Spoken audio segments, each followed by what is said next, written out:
Like, good morning, Barbara. How are you this morning? I'm very well, thank you, Ron. Excited that we've got a midweek already and that life is moving forward.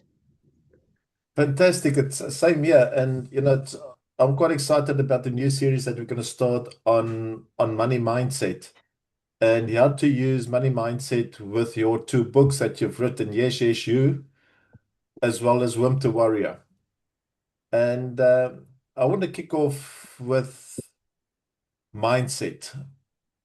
Your opinion on money mindset. What do you think the money mindset is all about? Oh, it's a huge question, Ron. Um, Money mindset comes up in this book here, Wimp to Warrior. It's one of the 8 dimensions of life. In this case, in my book, I call it currency, not only from the perspective of money itself, but from the energetic perspective of what's going on within ourselves that translate into the way we have money, the way we operate with money, the way we have a lifestyle around money. So the question is, what's going on underneath it all? Money is the external, is the name we give energy. Question is, what's happening in the belief system? What's happening in the conditioning? What's happening in the past, even generational, Ron, ancestral? How does the energy of money pass down in families? So it's a loaded question you've just asked me, and we could probably speak the next 6 weeks on it. 90%. And it's the one of the biggest problems that I foresee of a money mindset. It starts with the day you were born. Yeah. And and the reason why I say the day you were born is because your parents or the has never had the mindset about money. But let's take a few steps back. There is no bank that I know anywhere in the world that tell people about how to work with money. They will tell you about budgeting, but banks won't give you the secret. And the reason why the banks won't give you the secret, because their business is selling money. And I just want to go to Proverbs 22:7, and it says, you will always be a slave to the creditor. And what is quite important here is it's very easy to go get loans, but nobody teaches us how to work with money. What is a mindset? Because of how we've been brought up. And what is quite important, what I'm saying here, if you go onto YouTube searches, the biggest search at the moment is casinos. The second one is loans, which is quite scary. Crazy, crazy, crazy, crazy. And the poor people say, or the poor mindset, rich people are greedy. Um, money grows on trees type of thing. That's their mindset. But let's go back, and I want to tell a story about what I've learned, and especially in South Africa, in the African community. I've been working that market since 1992. And there's a little boy, let's call him, he's 8 years old, Sipho. I'm just using him as a name. He has to go to school. There's no transport, but the school is 5 kilometers away. His parents didn't take him to school. Maybe the first day, the rest of the time, He had to sort it out for himself. And there's little Sipho at 5 years old, and he walks to school. But his parents said to him, on the way back, you need to bring us some water. So he walks to school, and the first day was bad. I mean, it's a new environment. He's out of his comfort zone. On his way back, he had to bring in some water. He figured out after 3 to 4 days what is the shortest way to school and what is the shortest way to get that water. Mhm. That's starting to generate that mindset. Then he goes into high school.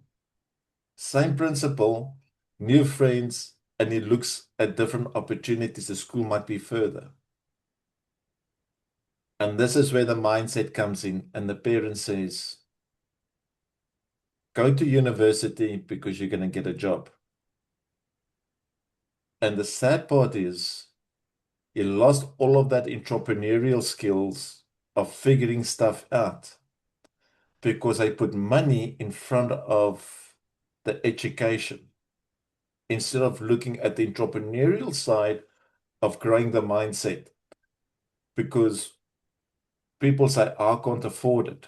So now they send the child to school. It doesn't matter which community, they go to school and they come out and they got a university degree. The sad part is, and don't used to get upset with me, I used to speak to waiters every time I go to a coffee shop. And the interesting part is I found lawyers, I found accountants, I found MBA students who are Mhm. waiters because they think money can come easy because they're going to get a job. And I think it starts with parenthood. If we can start showing parents how to work with money mindset, instead of going to the loans and going to getting the or going to the casino for quick money, and just start off with a simple budget. You know, this is where I see the opportunity of money mindset starts growing. So, have you got anything you'd like to add on that, Barbara, through your skill set? Yes, absolutely. I think the idea, again, which comes out of my book, Yes, Yes, You, about journaling, we need to write down what it is that our budget looks like, because it is in the sight of it, in the visualization of it, that the numbers show us a story, that the numbers tell us what's too much, what's too little, where we can adjust. But until we see it, no, it's not good enough, and it's not enough to have it in our brain. Our eyes and our hand and everything about that, writing it down, all adds information. Even when you're writing down the rental and the number that you're writing down, and you're speaking out the number and you're hearing the number, all of that adds sensory input. All of that adds time, energy, data for thinking. Ron, our biggest problem in society today is that we're being pulled by our noses, consciously or unconsciously. We are pulled into everybody else's life plan, and we do not give ourselves enough time to think for ourselves. When we write down the numbers, when we see the numbers, when we know what is required, then our whole mindset becomes a different place, a different playground, if you will. Because then the numbers, having told us a story, gives us the opportunity to make plans, to look at life differently, because we can see it. Now we can see it. It's not just a maybe. It's not just I thought of that. No, now it becomes conscious and visible and therefore doable. And Barbara, you're 100% correct. And this is where all of us fail.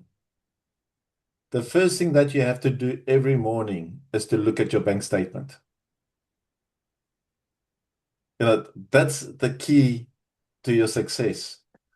And because we've got so many loans, so many credit cards, so many problems, we're an ostrich and we rather put our head in the sand. But if you start looking at just at your bank statement as a start, that's where your mindset starts changing. And this is what's quite important because I call it this 70-30 rule. 70% goes into living expenses, what you have to pay on a daily basis. And in your journaling, you put maybe use a green pen for your living expenses. So what's your living expenses? Your lights, your water, your rent, your food. Okay. Then your 30% that's left has to be broken down in three parts. 10% goes to savings. That savings could be for emergency fund. That could be for holiday. And I'm going to get back to that one now. 10% is to invest, maybe into shares, maybe into unit trust, or maybe just have a nice separate bank account where you can put that investment in. And other 10% is how you pay your debts. But the problem comes in 75% of the people will pay on debts before they pay for living expenses Mm. because everything is upside down. Now, the reason why I say put 10% away for savings, that could be for that holiday. And I want to go to another story. It was, I think, 2015. Um, Dawn said, okay, we're going to go on holiday.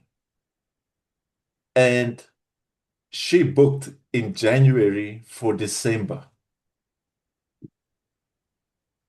And it was quite an expensive holiday. But what was important, because we booked it, we had to save for it. And when we saved for it, it wasn't expensive because it didn't come out of your budget.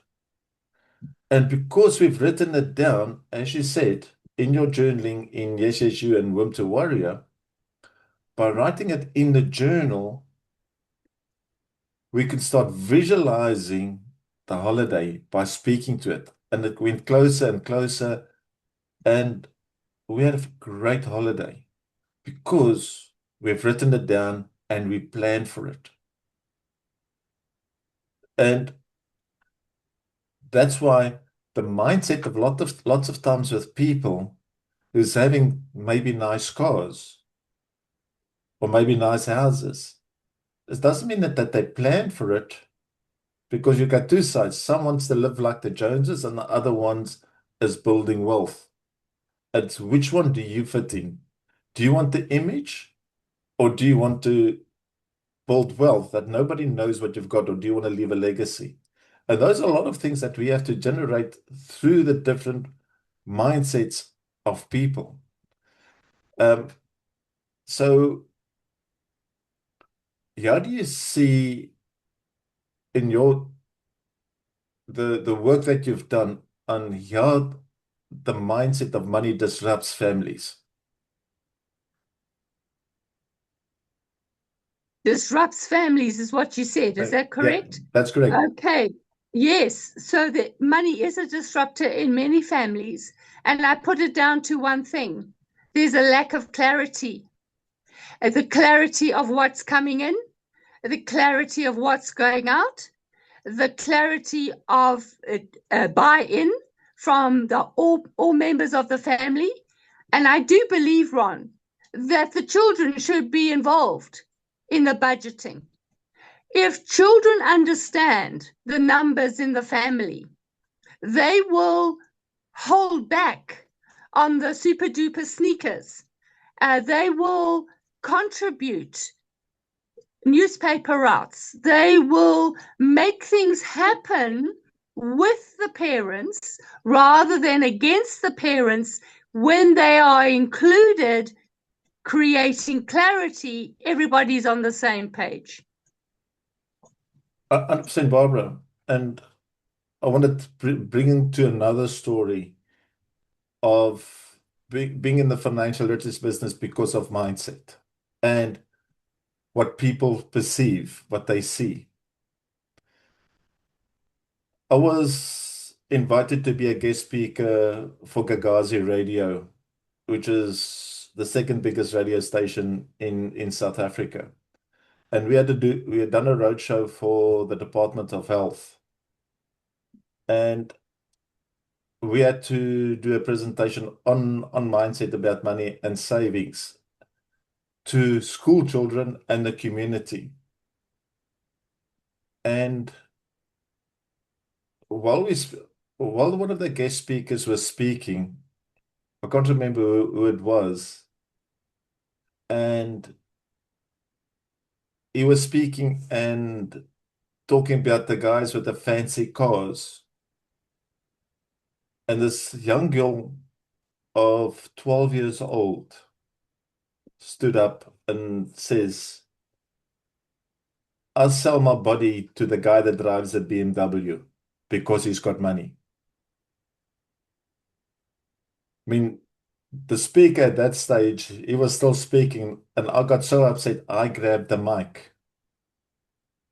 And it says, that BMW as an image, don't think he's got the money. He's just trying to bring people in to show he's got the money. He hasn't even got a house. He might be staying in a tin shack. But because he's got the image, he attracts the wrong people, and he attracted you. What if I tell you that that car doesn't belong to him, it belongs to the bank? That car can be taken away anytime soon. So the perception of people from the youth will see people with having fancy cars, having fancy houses, but doesn't mean they got money in the bank because they want to portray image. Another story in this mindset, in the debt counseling business, we had a particular client. She had 21 cards and she had a lifestyle, and she couldn't maintain these cards because she was running a business with the cars. I'm not 100% sure what it was. But the problem came in when I spoke to her. Says, listen, we need to put you under debt review. Says, yeah, no, I need to go.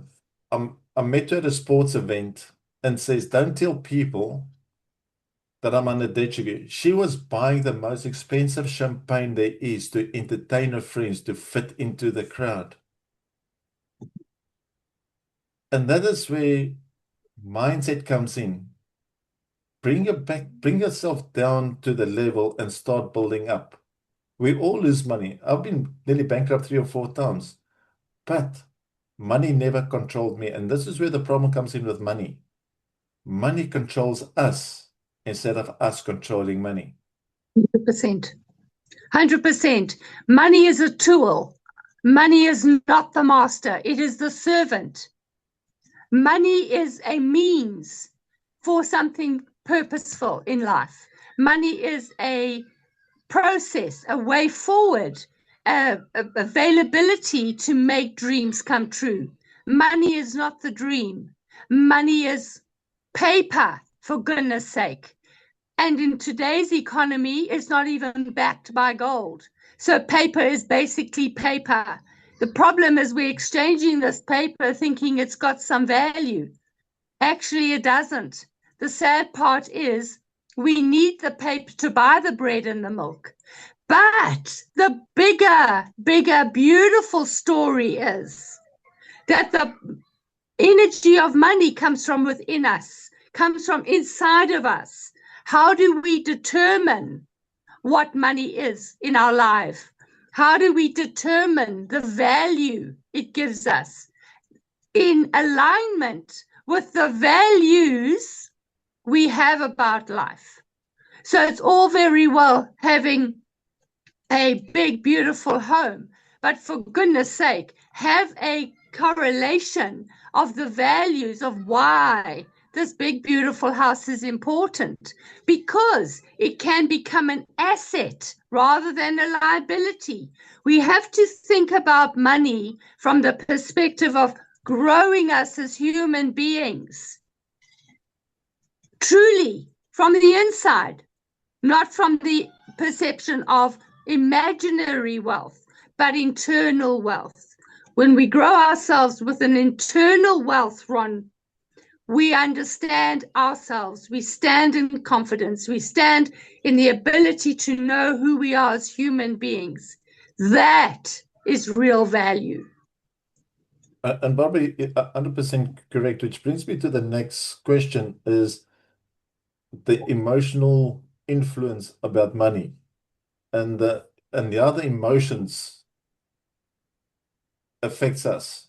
And in especially you've you just got married, you got kids, you know, and this is where I find a big problem with most people who are married. My money is my money, your money is your money, but they will never work together as a team because the saying goes, I will only go for one beer. That's what the man says. And at the end of the day, he comes back with 3 or 4 beers. No, it was my friends. It was never about that one beer. It's just to break away because he will think um, he needs peace on his own, but never communicate it to the spouse. The spouse will say, I'm only going to a shop and buy a pair of shoes that she cannot afford because she loves retail shopping. And the argument starts all over again. But if you combine the salaries and you can start saying, okay, you use 20% of your salary, you use 20%, and you can do whatever you want. If we bring it in, we can provide something for our kids, proper education, proper holidays. But no, I will take a loan, he will take a loan, and at the end of the day, there's no food on the table. So the problem comes in. The key, what we need to do on money mindset starts with communication. Communicate, as you said, understanding self. Talk to yourself every morning. What are you going to do today to change your life, to make a 1% difference in your money mindset? By doing it 1%, you've got 360% that you've grown yourself. If you take that over to your spouse, to your kids by communicating, that is how you're going to start growing your mindset about money. Because 99% of all of us in money mindset says, I can't afford it. It's too expensive. It's only a mindset. You can afford anything you want by putting your mind to it, by applying the 8 dimensions of life, by journaling, as you said, Barbara, because all of that is just an emotional decision of mindset. We can all become who we want to become. Yes, Ron, money is very much an emotional decision. And the thing is, most of us are not taught that money is emotional. We're not taught that we are bamboozled right from the beginning with our conditioning from our families, from our schooling, from our government, from our church. We're bamboozled as to how to think about money. Money is not the evil. Money is not good. Money is just a tool. You've hit on so many topics in that last statement. Our whole concept of society is misaligned because we are fragmented so many directions that we do not know, that even two human beings coming together as married partners need to be seen as a unit rather than two separate units, two separate people, two separate belief systems, two separate perceptions, two separate ways of doing life. We haven't yet even understood that marriage is a place of two people coming together, living as a unit, a holistic, balanced, loving, compatible, uh, uh, growing together unit. We have lost so much understanding about relationship, communication, clarity. Money is just a symptom of all of that. Money is a consequence, a manifestation of something that is not yet corrected.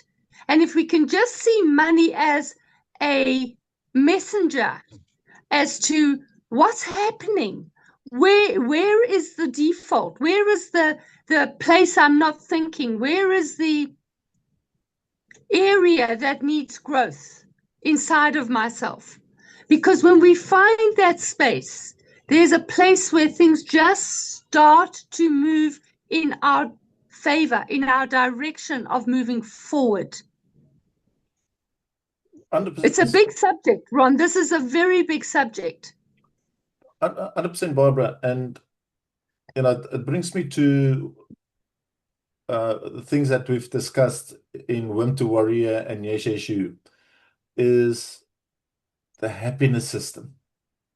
How do you create the happiness in your own life, family life, and your business life? Each one becomes a separate entity, but it still forms part of the same mindset. All connected, Ron. It's all connected. So the happiness system that I've created comes off 50 years, or almost 50 years, 47 to be exact, almost 50 years of academia, travel, talking to people, research, communicating, comes off 50 years of finding what is at the source of happiness for people worldwide. It's a big topic. It's a big topic, but I'll tell you this. Happiness is not outside of us. Happiness comes from within. And when we find that space, we can then generate the energy, the thinking place, the relationships, the connections that make us move forward, growing, irrespective of whether there's money or no money. Irrespective, we can still have happiness because happiness is a growth from within us that creates a growth around us. And Barbara, it's, as I say, most of us lives the financial literacy triathlon. And this is the mindset of most people. And the triathlon is running out of money, skipping payments, and swimming in debt. That is, I'll call it the money triathlon, because that's all what they're used to. And they never find the happiness in themselves. And I'm going to give you a good example that happened last month. I had a client, and this is a big problem in the municipalities of South Africa. There are three big micro lenders that are having stop order deductions on their payslips.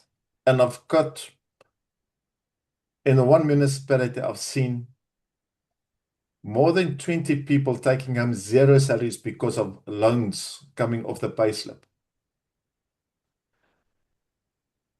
And I helped this particular person. I got the stop orders sorted through a friend of mine who's a debt counselor. All he done, He was so excited. I've helped him out. He doesn't want to pay the debt. He refused to pay the debt review now because now he's saving 20,000 Rand a month for today. I mean, for this month and next month. Because he's not paying it, it's going to come back 3 times more, plus interest on interest. But he has a big problem. People cannot get to work because of mindset. Roads cannot be fixed because of mindset. Because a municipality and the government allows these lenders to be on the payslip and not looking after the consumer or to looking after the employee. So the training of mindset has to start with government. It has to start with your municipalities because the unions are getting backhanders. How can we fix a country because of negligence? It's not just about politics. It's about the care providers allowing us free credit, which is not being regulated correctly. But we can blame as much as we want on government, municipalities, and everything I said. But it starts with the happiness in self in us, the communication in us, and educating. I mean, there's a post today. We need to focus more on education. Education means zip if you don't educate a person about money.